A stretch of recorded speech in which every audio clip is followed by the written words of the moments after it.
Ken Agyapong cries over Bryan Acheampong money throwing.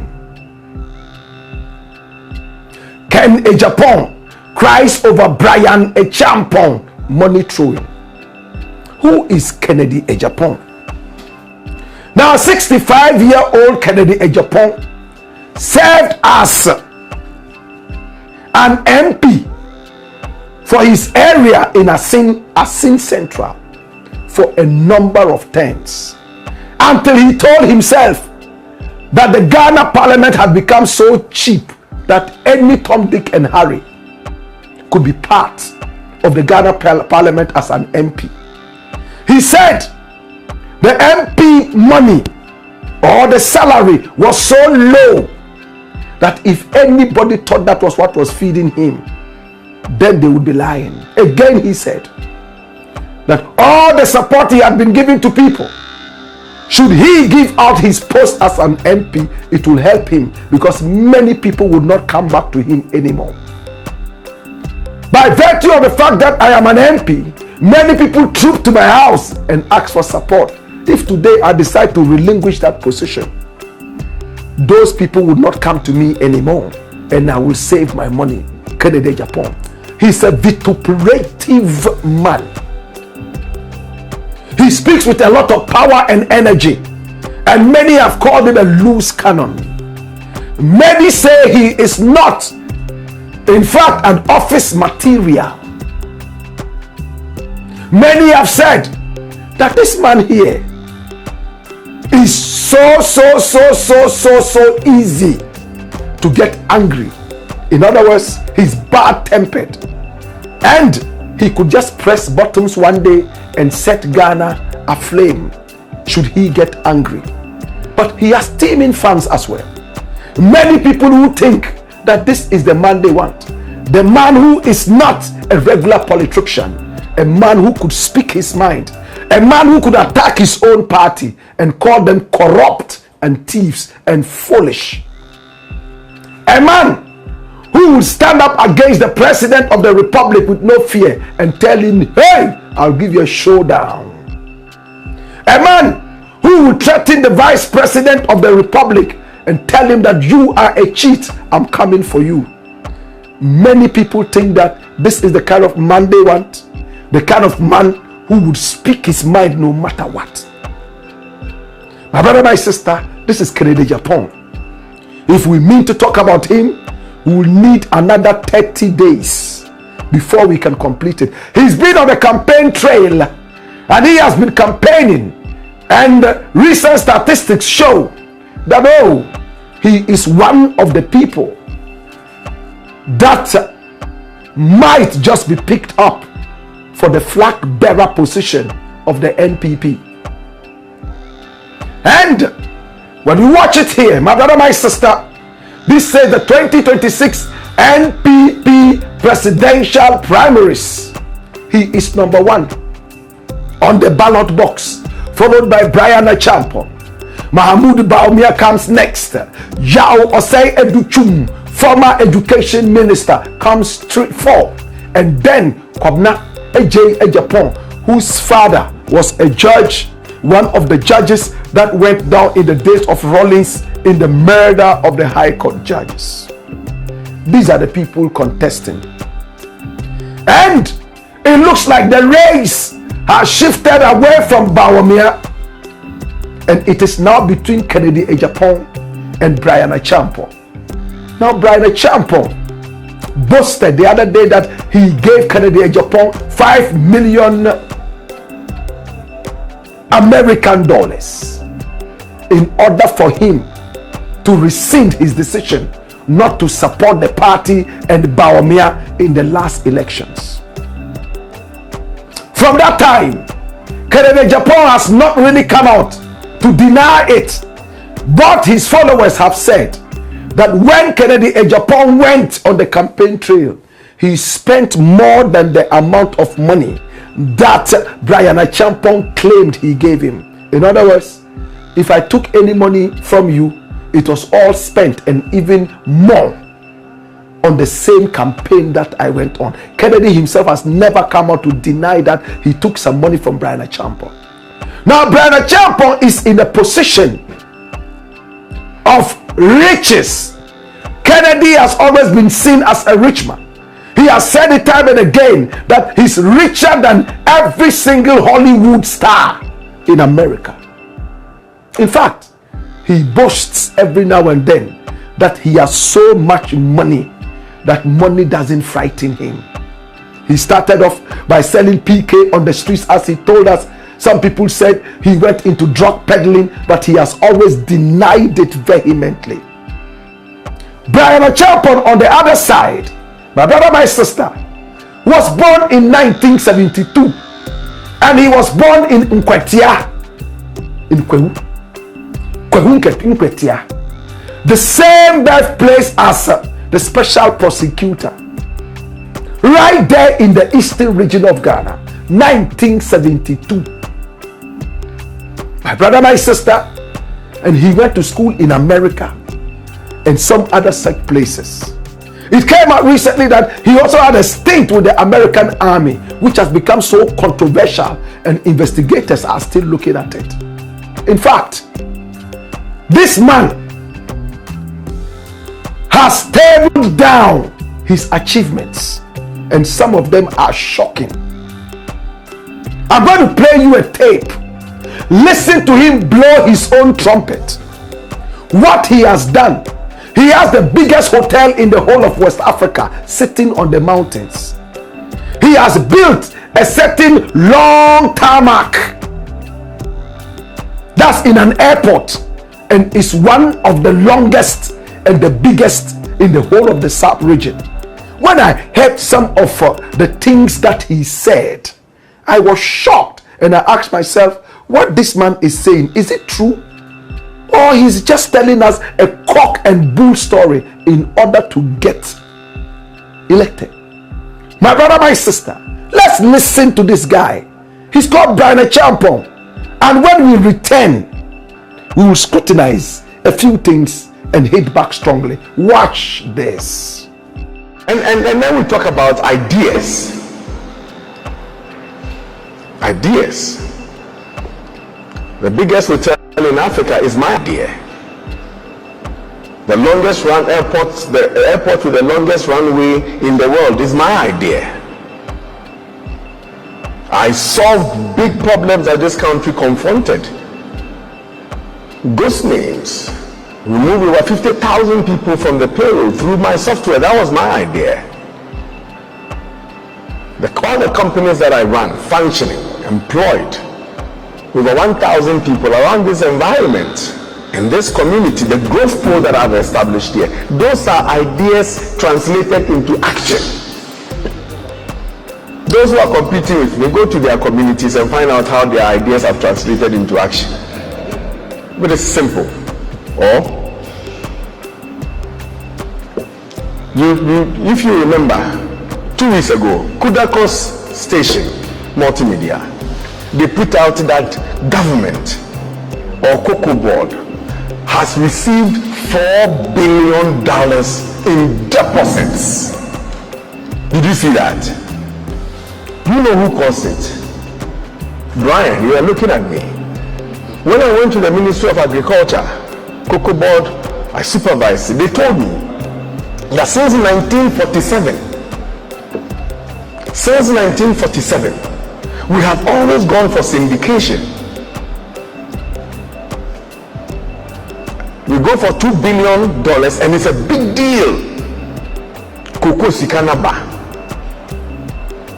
Ghanamovies. Underneath that $2 billion that we have gotten is the 10% interest that we are paying. 5%, 6%, 10% interest. So you get $2 billion and you are paying $200 million in interest. I went in there, I said, we have our cocoa. You want to buy our cocoa, but I have to go and take a loan and pay 10% interest and come and buy the cocoa and supply you. And when I have supplied you, you pay the money to the bank that I went for the loan for. Is a bank for us. I'm going to cancel syndication. It was a big deal. I remember very well in cabinet, everybody thought I was on something very strong. I said it doesn't inure to the benefit of this country. These are the numbers.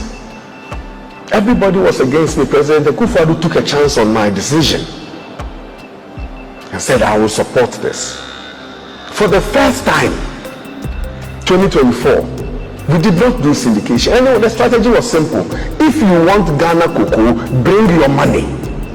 You, the buyer, bring your money to us. We will go and buy the cocoa and supply to you. I'm not going to take a loan and go and buy the cocoa, come and supply to you and go and pay interest. Simple common sense, core business calculation.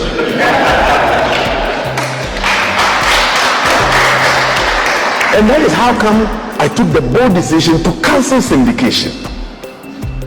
And nobody is talking about it. These are ideas translated into bold action that is saving the country a lot of money. And today, the cocoa buyers are bringing their money, depositing, and we are even getting interest on the money. That's the difference. That's the kind of things that I do.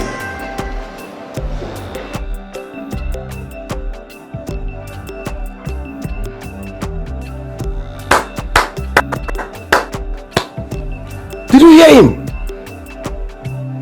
This is Bryan Acheampong. All the things that he said, are they verifiable? Or is he a crook? Like a lot of these politicians. Let us be honest with ourselves. Can we verify some of these things?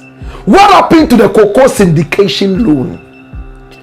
Do you know what it means to say cocoa syndication loan?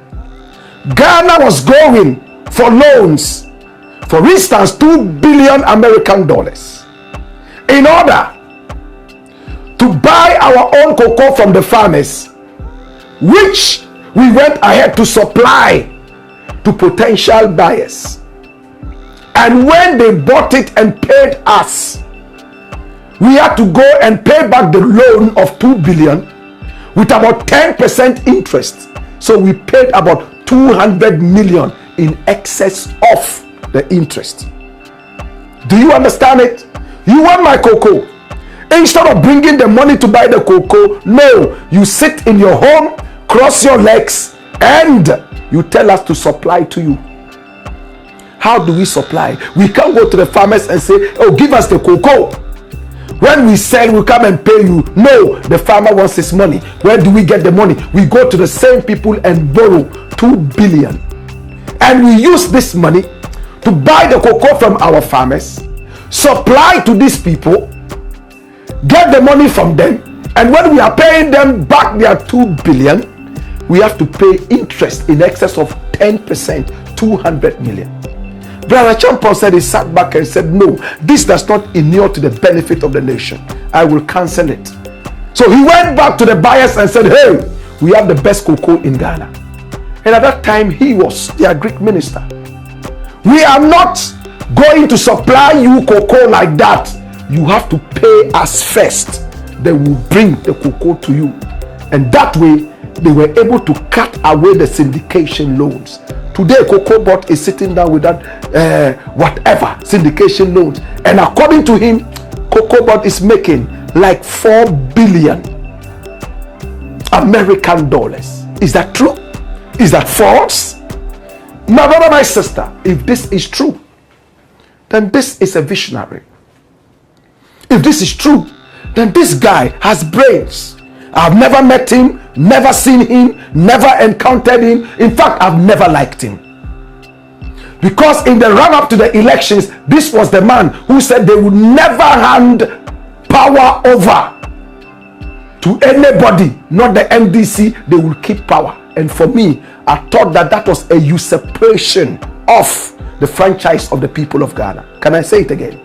It was a usurpation. He was usurping, in fact, the franchise of the Ghanaian voter. And that was the time we heard that he had some military background in America and all that.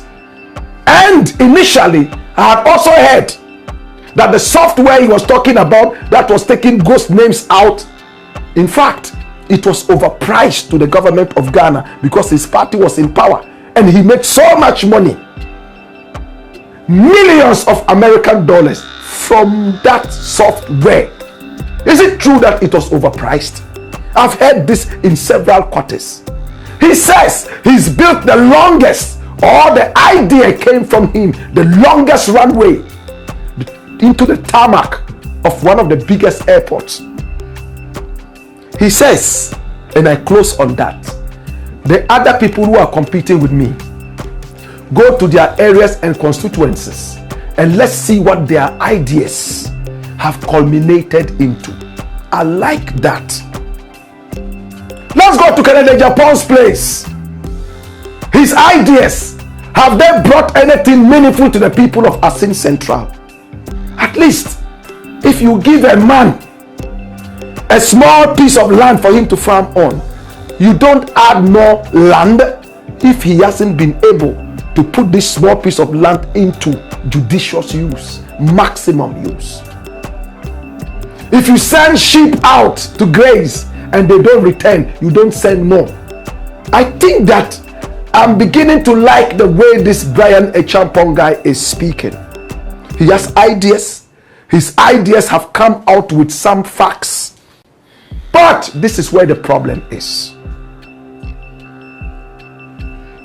Watch this. And is coming from Ghana Web. What does it say? Kennedy Agyapong cries foul as Bryan Acheampong's financial power shifts NPP race. Kudi, Ega, Kalu, Dodo, money. Run the story, my youth. Come here. Now the new patriotic party's upcoming presidential primaries appear to be taking a dramatic turn as outspoken flag bearer hopeful Kennedy Agyapong finds himself battling a new wave of financial influence. This time from Bryan Acheampong, who is fast emerging as the party's new money magnet. In what political watchers describe as a passionate but frustrated outburst on VOV radio in the Hohoi constituency of the Volta region, Agyapong urged delegates to reject what he called money politics and instead vote for a leader genuinely concerned about their welfare. When we were begging for 500 Ghana cedis, where were they? When we didn't have cars as late as May 2016, where were these rich people in the NPP? Those giving you money today would abandon you after the election. Agyapong lamented. The maverick MP, known for his blunt talk, further appealed to delegates, especially in the Volta region, to look beyond short-term financial temptations and consider their long-term future. He claimed to have acquired over 60,000 hectares of land in the region to create employment opportunities as proof of his genuine commitment to their well-being. Dash it away. Kennedy Agyapong told us that if his brother did not win the elections in Swami, he would be disappointed. But he didn't stop there. He went ahead to say, if his brother won against Asenso Boache and became the MP for Swami, he will create jobs in the area for the people of the area for voting his brother into power. They didn't vote his brother. Therefore, nothing happened for the people. I have a problem with that. Are you helping the people because you believe genuinely they need help? Or is a kind of a contractual agreement? Vote me. When you vote me, then I'll do this for you. Vote my brother. If you vote my brother, I will come and help you. Once your brother was not voted, nothing for the people. They can go as hungry as they want. We have asked Kennedy Agyapong to give us answers to this. Up till now, we haven't heard from him. Now, the 60,000 hectares in the area, tell me, is it conditional to? If you don't win, would you still create the employment? If you win, it's different. But if you don't win, would you create it? Now, Kennedy Agyapong is making a lot of sense in this, and I'm going to close on this. He says, At the time that the party was begging for 500 Ghana cedis, all these rich people, where were they? When we needed cars, as late as May 2016, Agyapong was the major financier of the party. He supplied cars in their hundreds for the party, gave money to the party, foot soldiers to the party, and so much money to the party. Bryan Acheampong and the rest were all missing. Today, they've been able to get some money, and that money, my brother, my sister, is what they are using to be able to buy votes. Now, this takes us to something interesting: vote buying during our elections. My brother, my sister, this is Agyapong versus Bryan Acheampong. Bryan Acheampong has come out to say, the man that claims to be so rich, I gave him 5 million American dollars because I knew he was broke after the elections, and he took it. It was a mind game. He claims he's so rich. Many people say he's rich, but I am richer than him. That is how come I am giving so much money to the people. My brother, my sister, when he went all the way to Bantama, I think Swami was the place for what's the man's name? Napo, somewhere around there. But Bantama was actually the place where there was that contention. And once he couldn't get the opportunity to be an MP in that area, I'm not too sure, Bantama, Swami, whatever it is, a place in the Ashanti region. Asensu Boache won. No development went to the area because he didn't win. Whatever it is, my brother, my sister, we are still battling with a very terrible demon, and that demon is vote buying. When will the average Ghanaian be respected? You can't go to America and start buying people's votes. You will go to jail. It's so disrespectful for you to walk up to a voter and say, vote for me and take this. We have become so cheap that Agyapong and the rest can come and give us yogurt and calipo in order for us to vote for them. It's the black pot, aka Kukushonamo, where we speak truth to power. Come here. Agyapong. Is he going to win this time? Who has more money? Is this primaries going to be decided by who has the biggest money, the highest bidder, or is going to be a battle of ideas? Where does Agyapong stand? Does he have the ideas? Does he have the money? Where does Bryan Acheampong stand? Does he have the ideas? He has demonstrated that he has ideas. Is he corrupt? We have to find out that software. Did he milk the people of Ghana? Does he have the money? He has proven beyond all doubt that he's richer than a lot of the people who claim they are rich in the party. Is that correct? But it is a shame that we are standing here discussing who has the biggest amount of money when an election that is supposed to lead Ghana is lacking behind. Hello, lovely people of GA. This is your girl, Amasafama. Keep watching and subscribe to Trending GH.